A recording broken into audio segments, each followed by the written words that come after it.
Hey everybody, this is Jim the Tabletop Engineer, and welcome to a painting video. This is not going to be a game playthrough. I have a lot of minis, and I've kind of set myself a goal to increase the number of fantasy and sci-fi minis that I have access to for the various games I play. And I've made a decision with these speed paints that I have. There's really no excuse not to be painting up my miniatures. Now, if you would like, I am also going to be hosting on Sunday nights at 8 p.m. Eastern. I do live miniature painting versus pre-recorded. So if you're interested in that, please come join me. And every week I paint at least 2 minis, sometimes 1, but mostly 2. And it usually goes about an hour. And I just visit and chat with viewers and talk amongst them in the chat. But today what I'm going to do is I've got this series of 5 miniatures. They're like lizard-like soldier types, and they they have full armor except for where their arms and feet are not covered. So they're green, but most every part of their body is covered with armor. I have 3 of these painted. I have 2 left. It's a gang of 5. So I just want to go ahead and paint another one today. And again, I'm using these speed paints, and I'll tell you right now, I love Gravelord Gray for armor. It's a very dark color. It's not so black that it becomes black. It's gray, but I like to use it because it gives the impression of dark armor versus like using actual black. And so I didn't want this to be metallic armor. So anyway, what I'm going to do is I'm painting all 5 of them up in basically the same color scheme. There's some subtle differences, and I may have to touch this one up with some primer if I make mistakes, which I think I've already made one on his belt. But what I really like about this Gravelord is it just gets down into the crevices, and when it dries, it really looks so good. I'll include at the end of this video, I'll include some close-ups of this. I should have taken a before one, but I did not. I'm sorry about that. But I will show you I guess I could take it now. Let me do that. And that way you'll be able to see the final results. So I'll just take a couple there, minus what I've already painted, and then you'll be able to see how it looks. So I've pre-primed my models white, and I'm actually considering changing that. There's a YouTuber, and you're probably familiar with her if you follow painting of miniatures, named Dana Howe. And she had a video not too long ago where she took the slap chop method, but she came up with some of her own priming or pre-priming styles before you start hitting it with the speed paints. And she had one in particular that I really, really liked, and I think I'm gonna use it. Unfortunately, this one's already black prime or white primed, and I didn't want to have to reprime it. So I'll maybe do another video soon and include a link to that style that she uses. But I am not, and I've said this dozens, maybe 100 times in previous videos, I am not a professional professional miniature painter. I am the guy who wants to get my miniatures painted so I can get them on the table and play games with them. And I tell you that only because I make mistakes. Sometimes I correct them. Sometimes I just let them go, depending on how major or minor they are. And I don't worry about it. I'm not entering any of my miniatures into contests. They're for my table. They're for when I go play games with my friends. And so I don't really worry too much about little mistakes and perfection and things like that. I definitely don't get into all the crazy, super high tech stuff like inks and glazes and that kind of stuff. And that's not to fault that. I think the people who do those kind of minis, their work is incredible. I mean, I'll admit that I do like to look at it. But I don't go that far. I don't even attempt to try to do that level of perfection in my own minis. I just paint my minis the way I like them, And you know what? I just realized this one does not have the helmet. That's what it was. I was trying to figure out why the head was different. It doesn't have a helmet, so this one is helmetless. Oh, that's going to be cool. So I'm going to have to definitely do a couple little corrections to make a couple fixes before I hit the head with the green. Actually, no, I don't. I didn't make any mistakes. Oh, it was on the arm. I accidentally painted one of the arms black, or this Gravelord gray, and it's not really Gravelord gray. It's supposed to be green. So in just a second, I'm going to go touch that up. So yeah, now that makes more sense. I was like trying to figure out why it looked so much different. It's because this one does not have the helmet. It's minus the helmet. It looks very much like this one, same pose almost, but it's missing the shoulder pads and it's missing the helmet, which I'm glad I caught that. So those arms are definitely. Actually, I did not make a mistake. That is a shoulder pad. It looked like a studded arm, but it is a shoulder pad. So I'm going to have to paint that. And then the arms are green. At first, I thought this was like a female type variety because it sort of looked like a female version. It was smaller in stature, smaller head. Or I thought maybe it was implied that this was a female, but it does not appear to be so. All right, that is it for the armor. Now I'm going to do for the skin. I'm using the speed paint, the Army Painter speed paint called Absolution Green. It's a darker green, and I don't mind that. I thought about using a lighter green, but I wanted the armor to be the focus point of these particular minis, so I didn't mind the darker. And now, because I base these in black, I'm not worried if some of the green gets on the base because I'm just going to go over it with an actual matte black color, not a speed paint later. And where did I do with that green? There it is. Sometimes I dip into the wrong speed paint because the darker ones, like the gray and the green, they're very similar. It's hard to tell which is which. You got to remember when you squeeze some out, which color is which, because I have done that. I have dipped it in the wrong color and realized, oh no, it happens. All right. I will say I do love the speed paints because, man, it just gets you a finished product, a finished miniature so much faster. And I'm all about just getting these to the table as fast as I can. Now, the speed paints that I'm using from Army Painters, this is the Mega set. It came with 23 colors and a bottle of speed paint medium, which I think you can mix that with basic acrylics. I don't know that for a fact. I haven't really done any research on what that's for. I tend to just use what paints I have and pick the best colors that I think will look cool on the table, and I roll with it.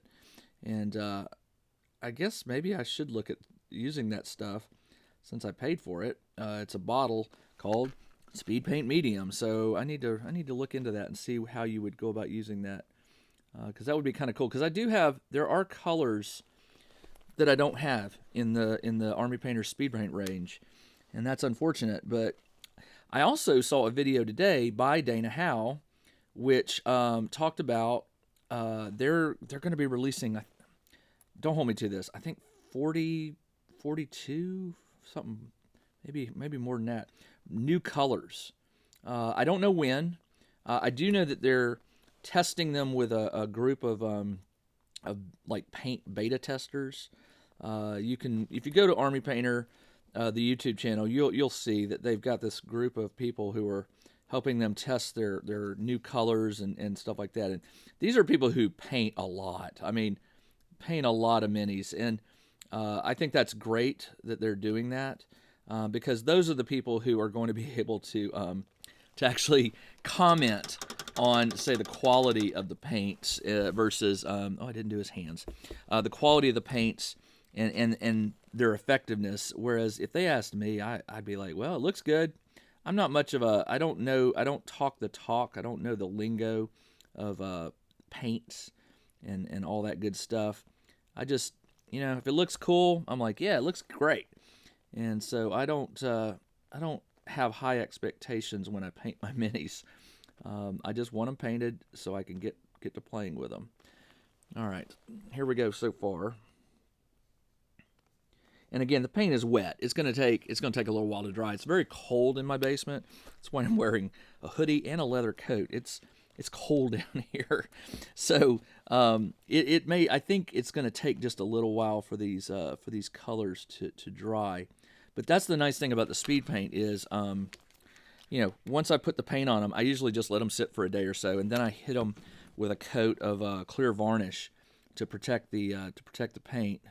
I do drop minis occasionally, and I've had my share chip where the paint chipped, and I've gotten better at remembering to get some varnish on them when I'm done. So definitely recommend that if you don't do that yet. What I do is I mount them to like a PVC tube like this or a wooden dowel, and after the paint's dried, I just spin it in my hand and spray it with. I'm using Rust-Oleum's clear varnish, and it works great. I've been using it now for a few weeks. I used to actually paint on varnish, but I learned that if you're not careful, that will actually reactivate some of the speed paints and cause them to smear a little bit or actually wipe off. And so I've gone with the spray solution now. All right, now this video, where are we? We're at 11 minutes, and I'm already pretty much done. I've got to paint the gun, his bracelets, his waist linen or whatever, his belt, and then the base. And this one will be, and his eyes. I do have to hit the eyes. I've been giving them red eyes, which really pop on the tabletop. But I'll have to let this one dry really well before I do that. Now, for the gun, I don't use a speed paint. I guess I could, but because I'm using the Gravelord Gray, I'm not going to put that also on the gun. So I'm going to be using a silver, which if I can find it, I'm using plate mail silver. It's a little bright, but I go over it, once it dries, I go over it with a little bit of dark wash, Army Painter dark wash. Excuse me, and it works just great. It fills in all the little gaps and pops out all the details. So yeah, so the silver, like I said, it's very bright. And the reason I like using the silver for the guns versus, say, a darker gunmetal is I can see it. I can see it, and to make sure I avoid like the fingers and any details that are very close to where the gun is touching the body. The silver really stands out and makes it easy for me to see. My eyes are not young anymore, and so anything I can do to help. I'm wearing like readers right now. I've reached that point where I need magnifiers to actually kind of get down and see the details. And but this silver really works great for allowing you to see where you're painting, where you're covering, and also to make sure you're not making any mistakes, which I'm trying my hardest not to do here because I've done really well on avoiding his skin. And then I also use the dark wash to get way down in the grooves where the gun and the fist and the waist meet. It's so dark down in there, I can't get a brush down in there, so I don't worry about it. I try not to even worry about it. Now for their armbands, I primed them white. What I've been using is Zealot Yellow, and when Zealot Yellow dries, it looks gold in color. So I kind of like that. It's not quite gold. I could use a metallic, but I'd rather use a speed paint just because it's here and I don't have to keep an extra gold in my box here. So I'm going to hit this with the yellow. I'm trying to avoid the green on his arm so that it doesn't stain that color. And if I've missed anywhere, I find that if I miss anywhere, I just take the brush with the dark wash that I put on the gun and I just get it in there, and it tends to fix whatever mistakes I've made. Now this one is tight. He's got an armband down in there, and all I can do is just let it bleed a little bit, and it actually bled onto the silver, but that's okay. I think the I think the dark wash will fix that. Now for his skirt, on this one I did a tan color. I forget what I did. I did I don't remember. I think I did sand golem. So for this one I'm going to do something a little different. I'm going to use pallid bone. No idea what it's going to look like, other than bone maybe. But it'll be a slightly different color than that other one, so I can tell them apart. Other than the fact this one doesn't have a helmet, I should be able to tell them apart.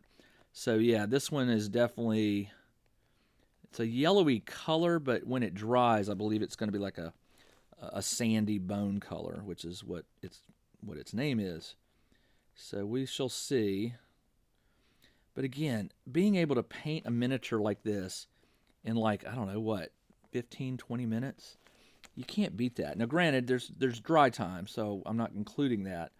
But I could drop this one or set this one aside and go paint another mini and let the paint really dry well and come back to it. But I only wanted to paint one mini for this video, just a real quick little one. And the reason I'm doing this, by the way, those of you who watch me on Sunday nights when I do live painting, you know my reasons for this. My reasons are, whenever I am painting for an audience, whether it's live or like in this case pre-recorded, I get it done. If I go in and say I'm going to make 2 or 3 videos a week of me just painting my miniatures and just chatting while I paint, it will get done, and it does. So that doesn't look too bad. I actually kind of like that. Last thing I want to do is paint the base black. And I know some people are like, oh, it's so boring, it's just black. I will get around to adding some bits and textures to it. I just haven't done that yet. One of these days I'll get so sick of all my minis being based black, and I'll get in there and add some rocks or pebbles or little debris and stuff like that, just to make it look a little more realistic. All right, time to paint that base black. And here's where I'm a little careful, because obviously I've got his feet the way I like them, so I want to watch those toes. He's got little claws on his toes. Now I should paint those like a I don't know what color, not green, but I'm not worried about it. I've already done 3 of these and they have green for their claws and everything else, so I'm not going to go and change that. But given that the paint is varnished and primed, I could easily, what did I just do? I wasn't using black. I was using the Grave Lord. I could go easily and just touch up the little toes, claws at the end of the toes, the nails, and make them look like something else, some other color, but maybe later. Right now, I just want to get this gang done so that I can go and use them. I love having multiple sci-fi minis for my 5 parsecs from home and my other games like Stargrave and stuff. So this is gonna give me some more options. All right, almost done here. And sometimes I hold my breath and don't talk when I'm getting really close to details.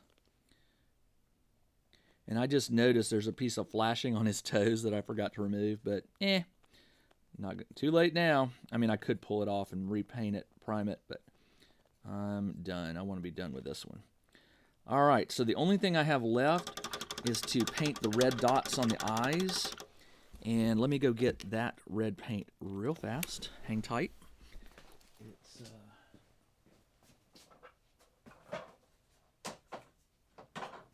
So for the red, I use Pro Acryl. It's a new, I don't know if it's new, but the company is called monumenthobbies.com. Monument Hobbies is the name. And they make some great, very vivid colors, and I just love their stuff. And so I've been using this one for just a hint of red on their eyes. Now what I do sometimes do is I'll look at the minis I've previously painted with the red, and if the eyes have dulled a little bit, I'll dot them with the red. But so far, they've looked really good, and I haven't had to do that. So this is the part that's really hard for me without shaking, is like getting the red on there without overdoing it. There we go. Spin it around. Do the other side. This eye's a little thinner. Sometimes the models just don't match up symmetrically, and that's okay. All right, that's good enough for me. Red and red. They'll, from the tabletop, they'll really pop. And as you can see on this one, I got them red. So they're matching. This guy just doesn't have a helmet. They have the same gun. Oh yeah, I forgot to put the little red dot on the power for the gun. There's a little red dot that I like to paint on this particular gun right there. And I can't do it on the other side, but I can do it on the end here. Just gives the gun just a little extra color. Now, I'm not going to make you sit here and wait for 5 or 10 minutes so that I can put the dark wash on the gun. But just so you know, this is what I use. It's the Army Painter Dark Tone. And I will put it over the, I'll put it over the gun. And, oh, I forgot. The other thing I sometimes do, and I did on these other ones, was I took some of the silver. What did I do with that silver? Here it is. The plate mail metal from Army Painters. What I've been doing with it, just to break up the armor a little bit, the armor on these guys is made of a bunch of panels. And so what I've been doing is just hitting some of the panels with this bright silver. And it just gives the armor like a two-tone. And it looks so cool. I'm very happy with it. Give him one on the knee there. On the knee. And I don't overdo it. I do like maybe 3 or 4, and that's it. And it's enough that it just gives it a little extra, and especially in the photos. So when this thing dries, I will take some photos of it for you and put them up on the Tabletop Engineer Facebook page, so that you can see how it turned out. And I think that's going to be it. I'm going to do one on the chest here. Just one real quick one. I don't know if you'll be able to see this, but on his chest there, let's see if I can. Yeah, it's kind of hard to see, but when the photos, his chest has 2 silver plates there. His knee, and on the back I did 2 on the mid back there, if you can see them. Just adds a little bit of focus on the mini, but without having to go crazy and do a whole bunch of glazes and highlights and stuff like that. I gave up on highlighting a long time ago. I probably should, but I'm not going to worry about it. All right, so again, this is number 4. I've got one more to do, and then I'll have my gang of 5 reptilian soldier mercs, and I'll probably do the 5th one as a video like this. So anyway, this is Jim the Tabletop Engineer. Thanks for joining me on this really quick little short video. I plan on doing more of these. I'll be posting them on the Tabletop Engineer Plays channel, because that's where I use most of these miniatures, versus just the Tabletop Engineer, which is my crafting channel. And if you want to see more of these, let me know. If you don't want to see any more of these, let me know. But for right now, I think it's great, because it ignites my fire to get my miniatures painted when I know that I'm setting a certain number of videos per week that I want to do. So hope you like it. This is Jim, Tabletop Engineer. I'll be back for a new painting video very soon. Everybody, take care.